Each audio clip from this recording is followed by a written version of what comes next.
Hey guys, Andy here. I'm going to start off by apologising if I get a little bit sweaty. We're in the middle of a heatwave here in London, well in the UK. If you're watching from outside the UK, just to inform you. Or if you're watching, you might be watching this in winter, thinking, what the bloody are you talking about? But it's like the hottest summer since 40 odd years or something. And I can't record with my air conditioner on because it's just too loud. So I'm going to turn it off. I've even got a towel here, just kind of to mop myself down if I need. So I do apologise for that. But anyway, let's quit the waffle. I'm kind of excited. This is the first Nokia I've reviewed in a long time. So I reviewed a Lumia 930, for example. It's actually one of my most popular phone reviews I've ever done.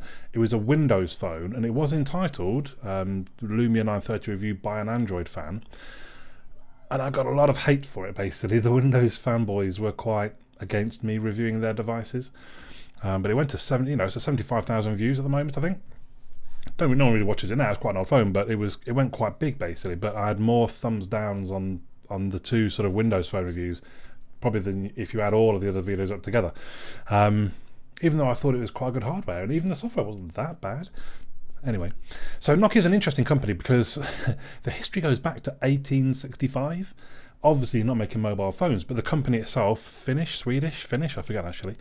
I mean, they really got going in with phones in the 90s, and in 1998 they overtook Motorola to be the biggest phone manufacturer in the world, or the best-selling mobile phone brand. The Nokia 3600 was the first camera phone on sale in North America in 2003. But in 2016, sorry, I'm reading my notes. I'm not just clever like this. In 2016, Nokia was sold to HMD Global. And basically that means they make the phone and then just slap a Nokia logo on it. So they're not, the way I look at it, they're not really Nokia, they're just some other brand, which is a bit of a shame because obviously Nokia has got a massive big history. A lot of people kind of swore by Nokia. I don't know why they went Windows Phone when they had that choice. I forget how long ago that was. But I remember at the time thinking, oh, they've made a big mistake there. And I personally still think they did. If they'd gone Android right from the beginning, they could have been, I think, maybe knocking out devices like Samsung now, being one of the big players. But they made the choice. They're going to live with it, basically. Anyway, so I have with me today the Nokia 5. So I'm going kind of proper budget now, which is I'm quite looking forward to it, seeing what you can really get for £130. So this normally is £130. This is an Amazon warehouse. I think it's basically a return. So yeah, I mean, I suppose really it's second hand, but you still got the Amazon warranty and things. So it cost me, I think it was 105, but we're looking 130 or so pounds. Funny enough, because I'm going to do a bit of a head-to-head, so I do have an Alcatel 3V here with me as well, but I'll get videos done on that, I don't know, in the next few days. I've got a busy week, unfortunately. We'll see when I can get things done, but I'm going to do them head-to-head because that, interestingly, is about 150 on Argos and on Amazon, but you get it for Tesco for 90. So, in theory, it's more expensive than the Nokia 5, but I've paid less for it. So, it could be an interesting head-to-head. So, let's just see how we get into this one. So, this particular one, I think it says on the case, it's only a 16 gig. Which worries me a little bit. 16 gigs, I don't know, I'm worried, it's not going to be my main device, but so there is the device itself. I would say that's a nice initial impressions. You would not guess that is like £100 of tech. That feels really good in the hand. Let's just see what else was in the box. I think although it's kind of a returns, it should all be complete. So we've got earphones. We've got a micro. Can't really see that bleeder in there. Micro USB, which is a little bit of a shame, but yeah, micro USB. But at the same time, I'm going to try not to keep referring back to it too much through the video, but we're looking at like £105 phone. I'm not really too worried about the whole getting started thing. I'm not really sure what that bit of cardboard's really achieving in the box there, but there we have it. So let's see if we can get it power. It's quite a nice clicky power button. Let's take you through a little bit of the specs while it's booting up. So it's a Snapdragon 430, which is a little bit of an old processor. I think that's last year's lower end Snapdragon. So it's not even this year's lower. I think this year's the 450, and I could be wrong. And then kind of the mid-range is the 600, and then the top end is like the 800. So it's last year, let's just say that once again, last year's lower end. Okay. It's octa-core, 1.4 gigahertz Cortex A53. Okay. Adreno 505, 16 gig, and then the specs on GSM Arena, it said it's either 2 or 3 gig of RAM. So we'll have to obviously see as we go. Skip the SIM card. It's got NFC. That was just something I kind of noted, which I thought was quite interesting on a very budget phone. Let's set it up as new. The screen itself is a 5.2-inch IPS LCD screen. It's 720 by 1280, so 720p. That is pretty budget. It's a 16 by 9 ratio, which is 282 pixels per inch, which might be the time to point out, if you haven't noticed, the massive big bezels, top and bottom. Now, I shouldn't take the mickey too much because I defended the Pixel 2. You know, some people say, "Oh, it's ridiculous bezels," and they're probably not that different to these here. I don't know, maybe these Nokias is a bit bigger bezel. The screen to body ratio is 68.7. That is pretty bad. So only just over 2/3 of the screen, which actually, when you say it, surely that's more than 2/3. But anyway, apparently 68%, well, almost 69% of the screen, of the front, is screen. It has got Corning Gorilla Glass, but it doesn't specify which version it is. If we talk about the cameras very quickly, just to kind of introduce them, on the back is a 13 megapixel f2.0, which isn't too bad. Well, we'll see how it actually snaps. And again, Nokia of old were quite known for having decent, you know, they paired up with Carl Zeiss or whoever they were, the lens maker. That was one of their big selling points, but this isn't really Nokia. So it can do 1080p at 30 frames per second though. The front-facing camera is 8 megapixels and it's also f2.0. So, I mean, I think the more important thing is how good quality the actual pictures are, which we can come to in a second. What else just to mention? So let's just, in fact, before I set it all up, because I'll do that off camera in a second, if we just talk about the design first, quite while that turned itself back on. So it's obviously a huge big black glass front, but then it's got an aluminium body, and it really does feel very good. I do like it. It doesn't feel, I mean, I think it is actual aluminium. It doesn't feel plastic. I mean, it could be very thin, obviously. It doesn't feel plasticky, and I think there is a slight camera bump, but it is only very slight. And I think it's actually a really nice looking phone. It really is. Power button underneath the volume buttons on the one side. Oh, it's a dual SIM by the looks of it over on the other side, because there's literally 2 slots. That's quite interesting, because again, normally you just have 2 of them in the one slot. I don't think I've noted if it was dual SIM, but looking at that, it looks to be. And that looks like it's a 3.5mm headphone jack on the top. And then we've got the micro USB, and by the looks of it, the speaker down at the bottom. That is a fingerprint sensor. Obviously, it's not set up yet, but I guess it's just turning on because it can tell there's a finger there rather than actually checking my fingerprint. So I think at this point what I'll do, I'll get logged in, I'll get a couple of bits installed like Geekbench, and then I'll come back to you and we'll have just a bit of a first look around to see how quick and smooth, or not, the operating system is. So that's been about an hour. The device has been updating things. It first of all did a 1.8 gig patch, which I think was to Android 8.1. That's pretty good. Then I didn't realize you have to do each security patch kind of incrementally, each one at a time, or sequentially, might be, yeah. So it did, I don't know, April, May, June, and then July. So yeah, it's been like an hour updating. Then I did most of the apps. But you can see now, I think that's quite impressive. Android version 8.1, security patch level 1st of July. So we're the 24th of July, so it's not like it's sort of amazing how on earth to do that quick, but still, that's good. I mean, of the different devices I've reviewed recently, that is basically the best they've done.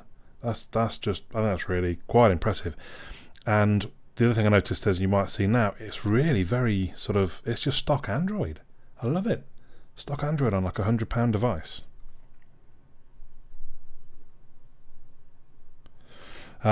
So yeah, so I mean, there seems to be very little bloat. I'm sure I saw somewhere, maybe I didn't, I thought I saw some kind of Nokia support. Can't see it now. Maybe I didn't. Maybe it's kind of a system app that doesn't show in the. But yeah, there's not a lot of bloat there. Look, FM radios I wouldn't see on my Pixel, but that seems pretty good. So, a few different things to take a look at. Let's start with the camera. So normally I would dash outside, take a couple of snaps before carrying on. But it's almost 10:30 now, and it has got dark outside. So I've brought in Deadpool look to take a quick picture of. So let's just quickly have a look at the app. We can change to the front facing camera, obviously, flash, HDR is on automatically. What is that one? Oh, that's the timer, fine. I'm not sure what that is. Don't know, I'll have to have a play. Don't know what sparkly thing means. There's some of the actual, so we've got manual settings, interesting. See them down there on the bottom. I don't particularly need manual, so let's come back out. Although we should look at the actual settings quick to see. Oh, no, there we go. I do like the grid, we'll have that. Watermark, interesting. Location tag, yeah, I prefer that generally. Resolution, yeah, we'll have them on the max, fine. So I come back out, so let's go ahead and actually take, so I'm going to try so you can see the speed of the shutter. Not too bad. That was reasonable, that's not sort of, yeah, that's like acceptable, I would say. We go into, oh, okay, yeah, go on then. The picture itself looks to be okay. Obviously, I'm going to do much better testing over the next few days, week or so of the camera. Now let's check kind of a bit of a screen test in some ways. Let's go into YouTube. I presume it'll ask me which account. Bit of Justin.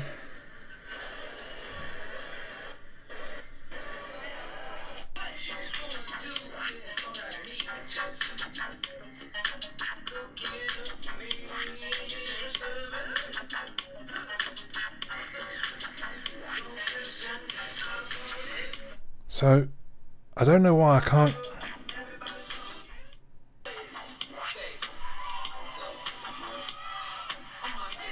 Oh.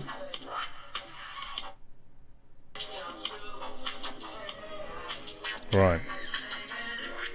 Let's just turn it down a little bit. Or off totally. So, the speaker seems okay. Oh. I'm not quite sure what this is. Is this a YouTube bug? Is this an issue with the phone? There's no zoom, which you wouldn't expect. It's 16:9. So it is only 720p, but I would say that looks reasonable. Can we get the brightness up?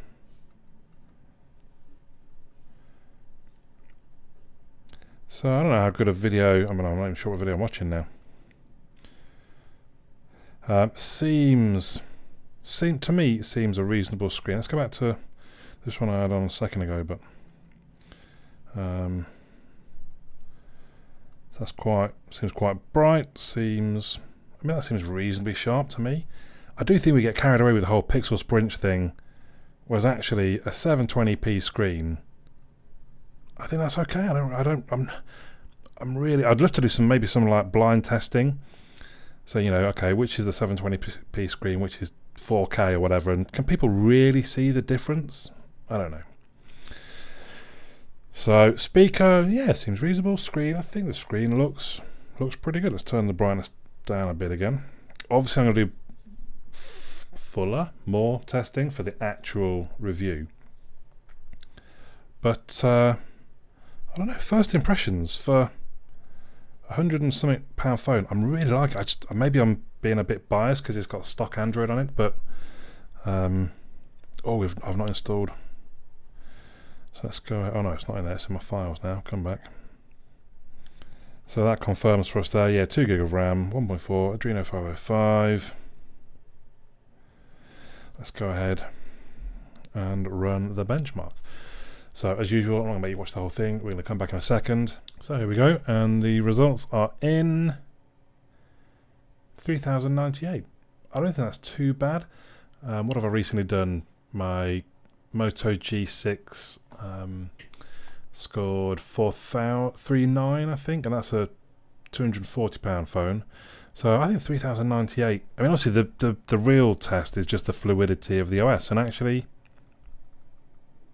I would say it generally feels quite slick. This might take a bit of time because I'm not open it yet. In fact, it doesn't even want to play it at the moment. That's fine. But yeah, early impressions, I would say really quite impressive for 130, 105 pounds. So as I said, I will do, obviously I'll get a full review done. I've got quite a hectic week. I don't know how long the review will take, and I've got the Alcatel to do as well. Subscribe if you haven't. I'll be doing some comparisons between the two phones as well. Let me know any sort of questions, comments, thoughts that you have in the comments down below. But for now, my name's Andy, and I'll catch you all again soon.